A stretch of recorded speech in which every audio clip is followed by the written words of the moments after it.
Hello friends, good morning. Welcome back to my YouTube channel. Today we are going to discuss about the puerperium.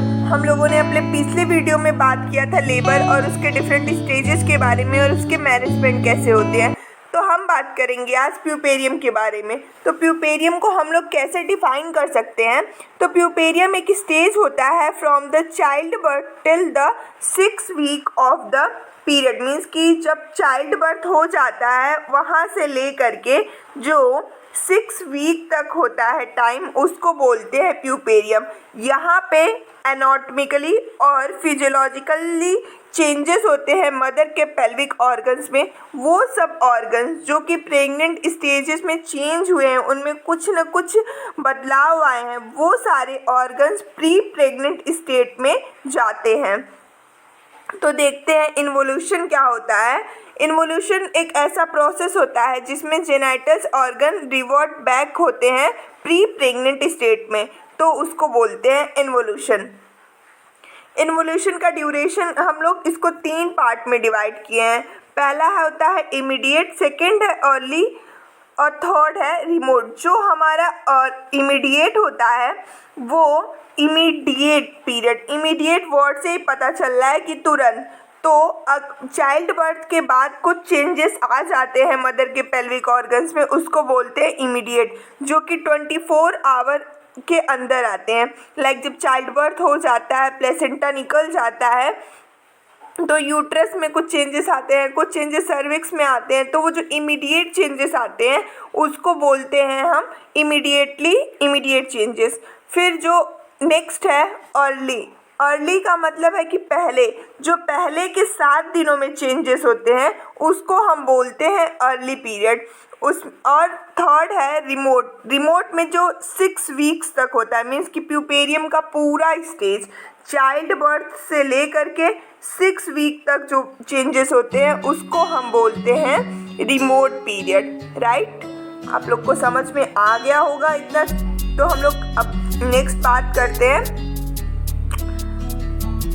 Involution of the pelvic organs. अब हम एक सिरे से पढ़ते हैं कि कौन कौन से पेल्विक ऑर्गन्स में क्या क्या चेंजेस आते हैं और कैसे वो प्री प्रेग्नेंट स्टेज में जाते हैं. तो फर्स्ट हमारा ऑर्गन होता है यूट्रस, जो कि एकदम हमारा इम्पोर्टेंट ऑर्गन है. और यूट्रस का साइज जो होता है वो छोटा हो जाता है. जैसे कि यूट्रस जो होता है वो 20 × 12 × 7.5 सेंटीमीटर और 1000 ग्राम का होता है. उसके बाद जब at the end of the 6 week जो होता है वो 60 ग्राम का हो जाता है. मीन्स कि जो हमारा 1000 ग्राम का यूट्रस था वो 60 ग्राम का हो जाता है. तो इसके साइज में और शेप में चेंजेस आते हैं. जो उसका शेप होता है और साइज होता है वो डिक्रीज हो जाता है प्यूपेरियम के 6 वीक तक. मीन्स कि जब चाइल्ड बर्थ हो जाता है उससे 6 हफ्ते तक उसका साइज जो होता है वो डिक्रीज होता रहता है. Lower uterine segment. जैसे कि हम लोग को पता है यूट्रस के 3 पार्ट होते हैं, तो हम लोगों ने पहले पार्ट में बात किया. अब देखते हैं लोअर यूट्राइन सेगमेंट में क्या चेंजेस आते हैं. तो चाइल्ड बर्थ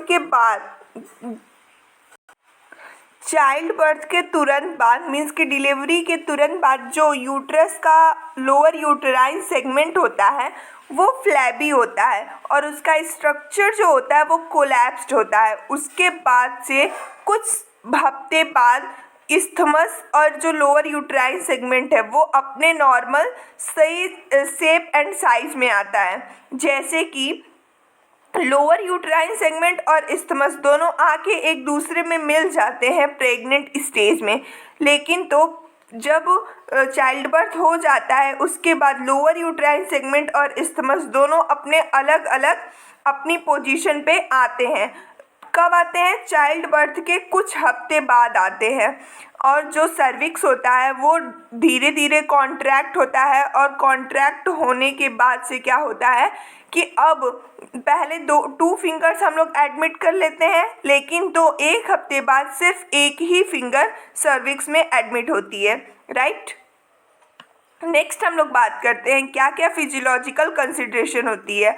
तो मसल्स जो होती है प्यूपेरियम में, मसल्स की साइज डिक्रीज होती है, मसल्स के नंबर नहीं डिक्रीज होते हैं। मीन्स कि जो भी मसल्स होती हैं, जो भी एक्स्ट्रा मसल्स ऐड हुई रहती है प्रेग्नेंट स्टेज में, तो उनकी साइज बस डिक्रीज हो जाती है, नंबर ऑफ मसल्स नहीं डिक्रीज होती हैं, राइट। और ब्लड वेसल्स जो होती हैं, तो जो आर्टरीज होती है वो कॉन्स्ट्रिक्ट होती है, और जो इंटिमा लेयर होती है, मीन्स की जो आर्टरीज है, आर्टरीज की इनर लेयर को हम लोग इंटिमा बोलते हैं ना, तो जो इंटिमा है इसमें क्या होता है, थ्रोम्बोसिस हो जाता है, ब्लड का कलेक्शन हो जाता है, ब्लड यहाँ पे क्लॉटिंग हो जाती है। अब इसके अंदर से क्या होता है, आर्टरीज ग्रो करती है, इसके अंदर से आर्टरीज को ग्रो करती हैं। नेक्स्ट हम लोग बात करते हैं कि इंडोमेट्रियम में क्या क्या चेंजेस होते हैं। तो इंडोमेट्रियम में क्या होता है, जो इंडोमेट्रियम है हमारा, वही तो डेसिडुआ बना रहता है प्रेगनेंसी के टाइम पे। तो जो इंडोमेट्रियम है वही डेसिडुआ बना रहता है, यहाँ से कहीं प्लेसेंटा अटैच रहता है, और यहाँ पे अम्बिलिकल कॉर्ड, और यहाँ पे फीटस। तो देखते हैं, तो जो इंडोमेट्रियम है, मीन्स कि जो डेसिडुआ है, जब प्लेसेंटा एक्सपेल आउट होता है, मीन्स कि अगर प्लेसेंटा एक्सपेल आउट हो रहा है यहाँ से, तो इंडोमेट्रियम की लेयर को लेकर के, वो मेम्ब्रेन को लेकर के बाहर निकल जाता है प्लेसेंटा, क्योंकि प्लेसेंटा इंडोमेट्रियम से तो जुड़ा है, डेसिडुआ से ही तो कनेक्ट है इंडोमेट्रियम। अगर ये इंडोमेट्रियम है, मीन्स कि डेसिडुआ है, तो wait let me take other colour pen. तो यहाँ ये अगर प्लेसेंटा है, तो ये पूरा प्लेसेंटा इसी से तो जुड़ा है, डेसिडुआ। जब ये बाहर निकल रहा है तो इसकी मेम्ब्रेन को लेकर भी ये बाहर निकलता है, राइट।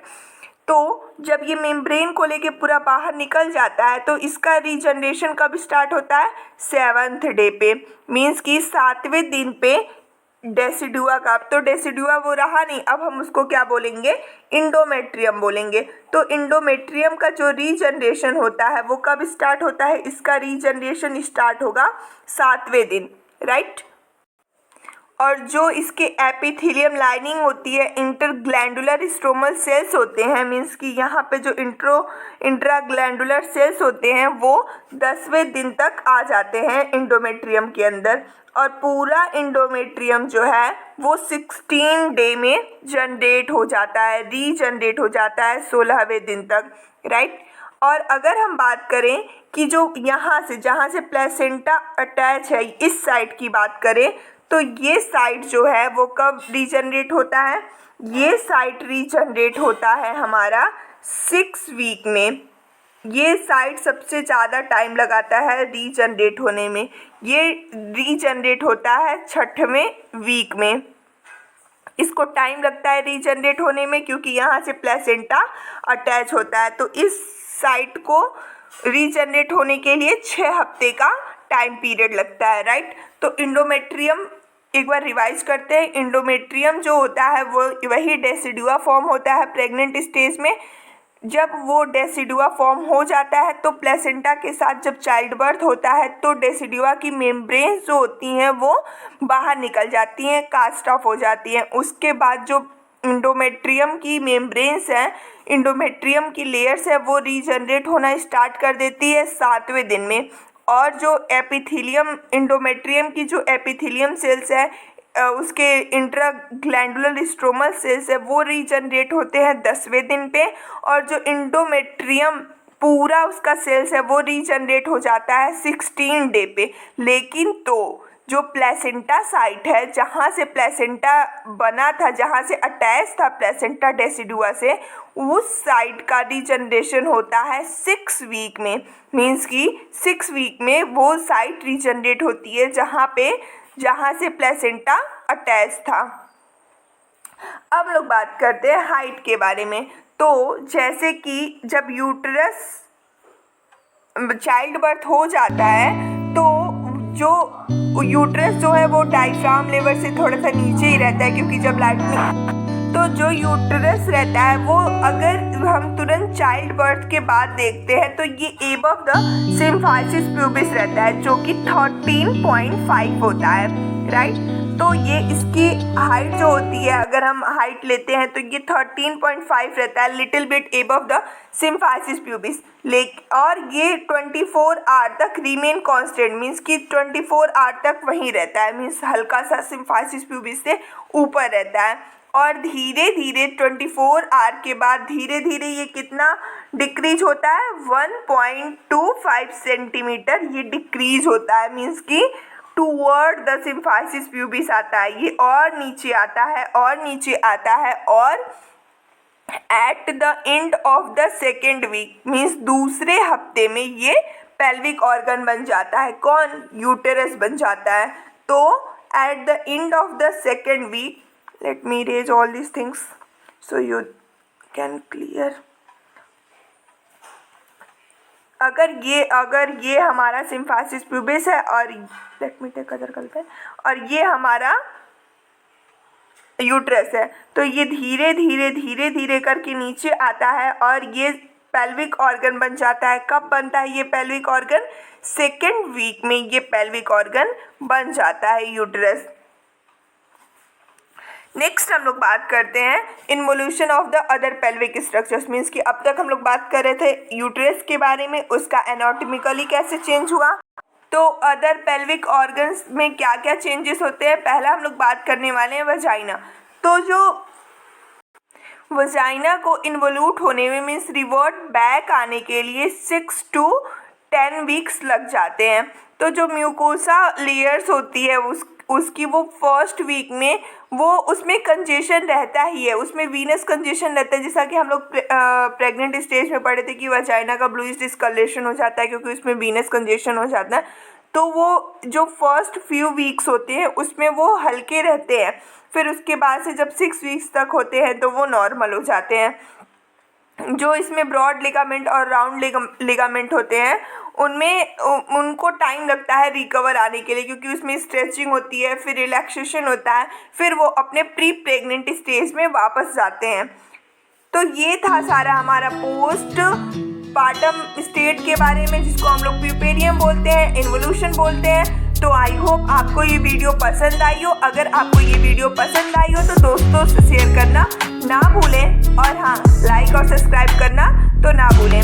तो चलिए नेक्स्ट वीडियो में हम लोग बात करने वाले हैं लोकिया के बारे में, तो ऐसे ही हमारे साथ बने रहिए। धन्यवाद।